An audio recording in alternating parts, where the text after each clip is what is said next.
ये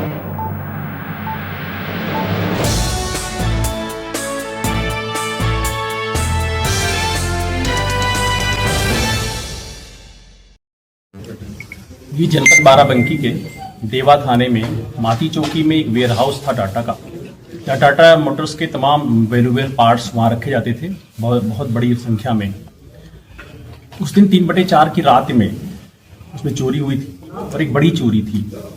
और वो शाम को 2 दिनों तक जब उसको देखा गया, सूचना मिली पुलिस को, तो केस रजिस्टर्ड करने के बाद जब इन्वेस्टिगेशन स्टार्ट हुआ तो उसमें देखा गया कि ये एक दिन में नहीं बल्कि 2 दिनों में हुई थी। 2 रातों में वहाँ पे मूवमेंट हुआ था। शुरुआत में तो ये लगा कि जिस लेवल का उसका नेचर था उसमें वहीं पे वेयर हाउस पे काम करने वाले जरूर कर्मचारियों का इन्वॉल्वमेंट होगा, क्योंकि वो भी धोखे में थे, वो अंदाज नहीं लगा पाए थे। जब धीरे धीरे कुछ दिन उस पर काम हुआ, जब हम लोग नैरो डाउन किए तो अंदाज लगा कि नहीं, वो लाइन तो ब्लॉक हो रही थी। फिर पुलिस ने इस पर बड़ा अच्छा सा प्रयास किया।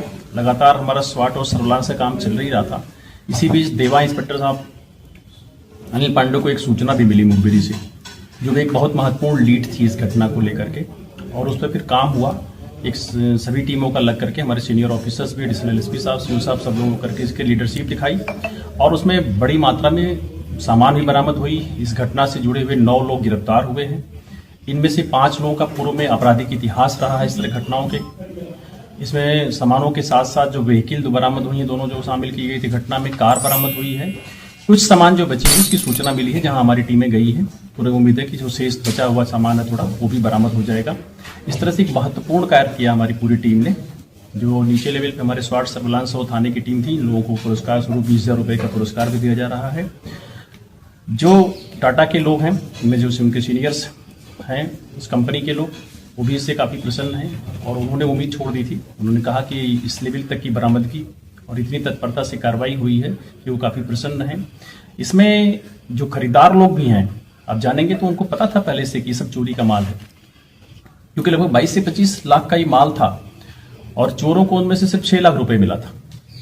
यानी कि उनको इतने कम दाम में ही खरीद लेना। तो ये तरह से जो इसे खरीदने वाले लोग हैं वो सब देखेंगे तो ऑटो पार्ट्स के दुकानदार हैं या वो गैराज के मालिक हैं, मैकेनिक लोग हैं, और वो एक तरह से चोरी को हम कहेंगे बढ़ावा दे रहे थे। उनकी भी गिरफ्तारी की गई है इस घटना में, और जो लोग भी संलिप्त पाए जाएंगे उनमें किसी को छोड़ा नहीं जाएगा। उन सब के विरुद्ध सख्त कानूनी कार्रवाई की जाएगी इसमें। और अगर इसमें जानेंगे तो जो कुछ मैकेनिक भी हैं हमारे मुलजिमों में, जो दुकानों पे काम करते थे, और वहीं से जो सप्लायर्स थे छोटे ऑटो पार्ट्स के, जैसे दीपक है, ये आगरा का रहने वाला है, कुछ लोग इसमें लखनऊ के रहने वाले हैं। ये लोग पहले दुकानों पे काम करते थे, छोटे छोटे बल्ब या पार्ट्स की सप्लाई किया करते थे, और वहां से इनकी एक बनती आपस में सांठगांठ, और फिर इन क्रिमिनल से जुड़ करके ये इतनी बड़ी घटना कर डाले थे। निश्चित तौर पर ये एक हमारी पुलिस की कामयाबी है और इसके लिए सभी लोगों को पुरस्कृत किया जाता है और शाबाशी की पात्र है।